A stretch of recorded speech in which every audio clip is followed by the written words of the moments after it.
Hey hamster, check it out. I think I'm growing a third nipple. Oh, hey, pretty flower. Don't touch that!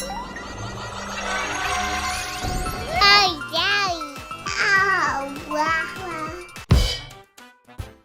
Oh, well, that was something. I'm not sorry. I'm gonna have to restrain myself from saying the word wonderful so hard you have no idea. Super Mario Wonder is the best 2D Mario game since Super Mario World. Everything in between felt like forced corporate mandated formulation. Finally, the bland new series is no longer new and Mario is allowed to be creative again. This may or may not be related to a certain Shigeru Miyamoto being unexpectedly absent from the credits, believe it or not. Actually, this might just be the new best 2D platformer ever made. Wait, what's with this standee gotcha nonsense? Might. Bummer we didn't review Super Mario World yet, cause it's gonna come up a lot when talking about Wonder. And that makes me so happy! World is my favorite Mario game, and finally seeing a true return to form after over 30 years is great! In Super Mario Bros. Wonder, you'll play traditional 2D side-scrolling levels, but without the timer, where the goal is to reach the end flagpole while nabbing purple coins repurposed from Odyssey. So just like in Odyssey, regular coins are just for getting 1-ups for every 100 you find, but purple coins on the other hand act as your currency where you can purchase all sorts of little bonuses at the various shops scattered across the 8 game worlds. One of the best things you can buy are the new badges, which you can equip before any level and even change up if you fail.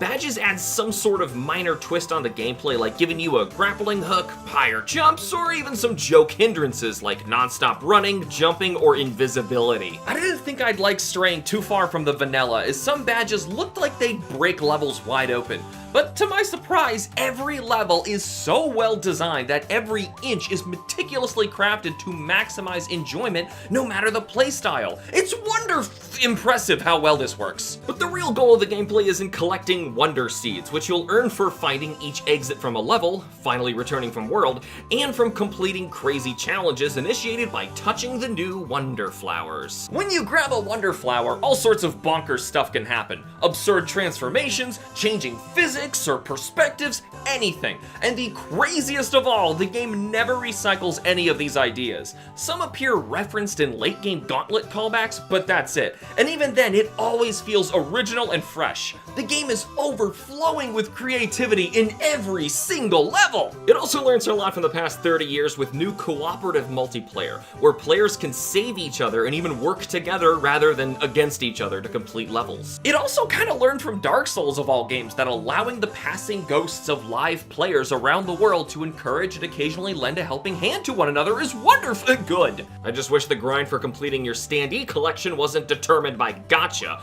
but at least there's a Poplin and Special World who can at least guarantee you new ones, but for a higher price, of course. Gotta keep you grinding those purple coins somehow. And also, isn't this the first time every character plays with the same jump height, run speed, and all that? Yes, we're finally purging Mario of Doki Doki Panic character stats. Next, can we please get an easy mode toggle that's not based on whether you choose Yoshi or Nabbit? Don't shame people for liking cute, colorful dinosaurs, Nintendo. I'm sure there's a reclusive deviant crowd out there ecstatic that there's new official elephant forms of the entire Mario cast. Why is that your first thought? Well, when you make a power-up that literally names your characters Drill Peach and Drill Daisy, I start to get a little concerned. I actually found the new bubble power-up to be the most interesting and versatile, allowing all sorts of mid-air jumping and enemy trapping shenanigans. And don't even get me started on how artfully done each of the wonders are. Except for that one that unfairly insta-killed me, thinking I was clipping between 2 moving pipes when I was just standing on top of it. This game ain't bug-free. There's still a tremendous amount of polish, and thankfully Wonder shakes up the generic world-themed stereotypes enough to stay colorful and interesting. The backgrounds especially are some of the best in the entire series. Yes, they look great, but keep in mind we're comparing this to a literal rendition of The Hills Have Eyes, so you be the judge. Par for the course in Mario, this story sounds like the mad ravings of a street-peddling crack addict, you know, passionately proclaiming his love of Taylor Swift and the Little Debbie oatmeal cream pies while playing imaginary fruit ninja with a hockey stick in a Wendy's parking lot. Bowser touched a magical flower and turned into a giant flying fortress shaped like his face, so Mario and company join up with a caterpillar prince to swap their seasonal flagpole designs and accrue 6 truck-sized seeds to pop off the munchy cloud plants that were protecting Bowser so he can host a killer bass-dropping rave party. lunatic. It breaks my heart to get such a wonderful, outstanding Mario game and not have Charles Martinet reprising his roles in it. Nothing against the new actors, they're all great, but it's just kind of sad to see him go at such a critical moment for the series. Luckily, who is still around is the legend himself, Koji Kondo, absolutely killing it. And you know what? I thought for sure the talking flowers were gonna get on my nerves, but they're actually really funny and charming.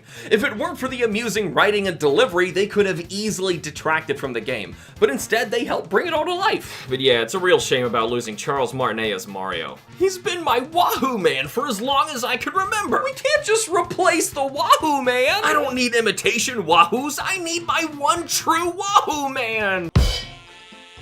This is the creative resurgence 2D Mario has needed for nearly 30 years. If you are at all interested in 2D platformers, then missing Wonder is unacceptable. There's also countless callbacks to past games in the series, and so many new ideas crammed in here, it's a wonder it all works so well.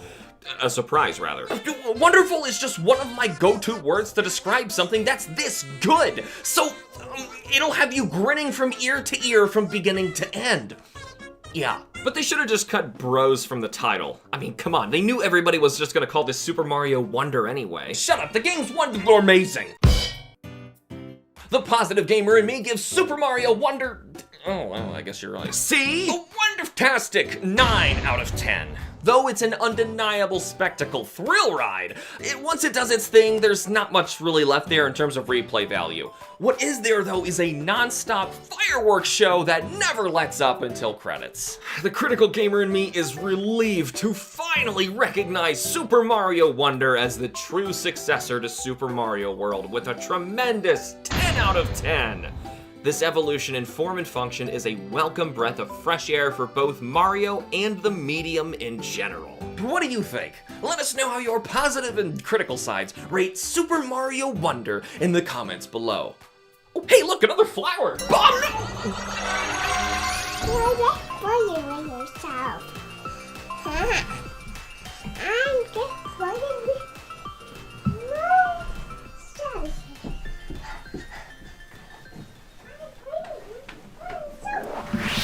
Special thanks this week go to Clover, my wonderful baby girl who helped me out again on making another stupid video for the internet talking about video games. This week she celebrated her 3rd birthday, and she was so happy to get to do the wowie zowies and whatever little short lines I could manage to get her to say. Anyway, thank you guys so much for watching. Remember to like and subscribe for more, and use the links in the description to nominate your own episode. And thank you all to our Patreon members, Arrow, Aspen, Crystal, Sid, Genio, Laura, and Squad Fam. Booyah!